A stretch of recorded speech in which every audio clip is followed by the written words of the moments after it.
स्वागत है आपका आज के एपिसोड में। चलिए शुरुआत करते हैं पिछले अभ्यास प्रश्न से। काशी घोषणा का प्राथमिक लक्ष्य क्या है?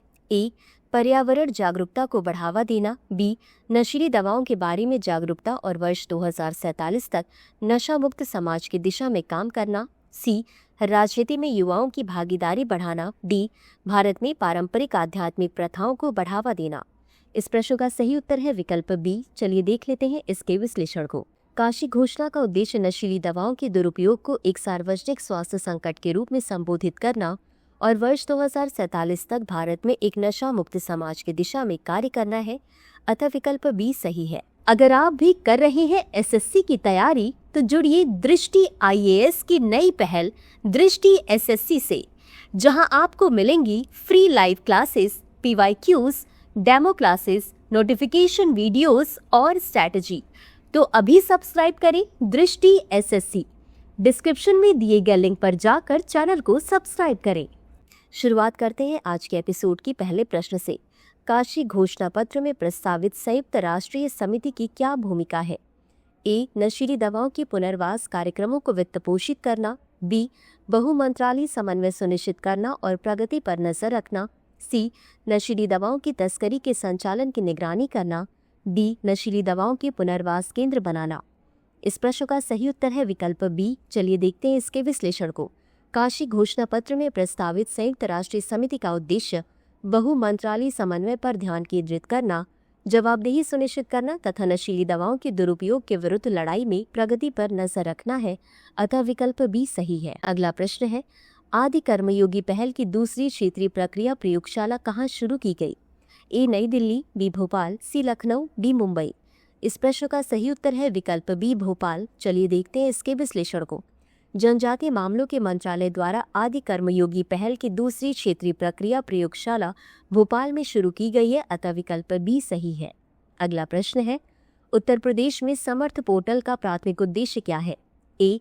उच्च शिक्षा में प्रशासनिक प्रक्रियाओं को सुव्यवस्थित करना। बी. निजी संस्थानों में शिक्षकों को बढ़ावा देना। सी. छात्र छात्रवृत्ति का प्रबंधन करना। डी. सरकारी वित्तीय सहायता कार्यक्रमों का प्रबंधन।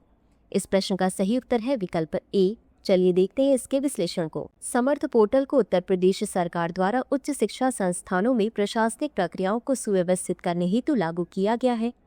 इसका उद्देश्य प्रशासनिक बोझ को कम करना तथा कार्य प्रवाह की दक्षता को बढ़ाना है। अतः विकल्प ए सही है। अगला प्रश्न है, वर्ष 2025 तक उत्तर प्रदेश द्वारा निर्मित और पुनर्जीवित किए गए अमृत सरोवरों की कुल संख्या कितनी है? ए. 4,550, बी. 10,000, सी. 16,630, डी. 25,000। इस प्रश्न का सही उत्तर है विकल्प सी 16,630। चलिए देखते हैं इसके विश्लेषण को।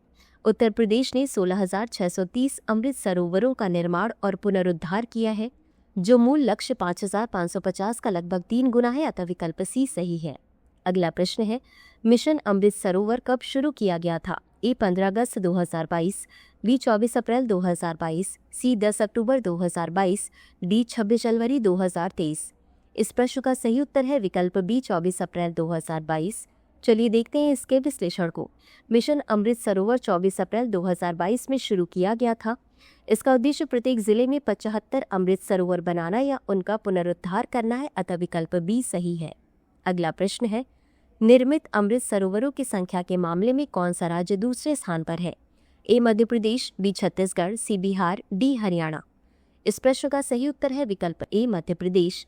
चलिए देखते हैं इसके विश्लेषण को। मध्य प्रदेश दूसरे स्थान पर है, जिसने 5,839 अमृत सरोवरों का निर्माण किया है। अतः विकल्प ए सही है। अगला प्रश्न है, अमृत सरोवरों की पहचान, निर्माण तथा पुनरुद्धार के लिए किस तकनीक का उपयोग किया जा रहा है?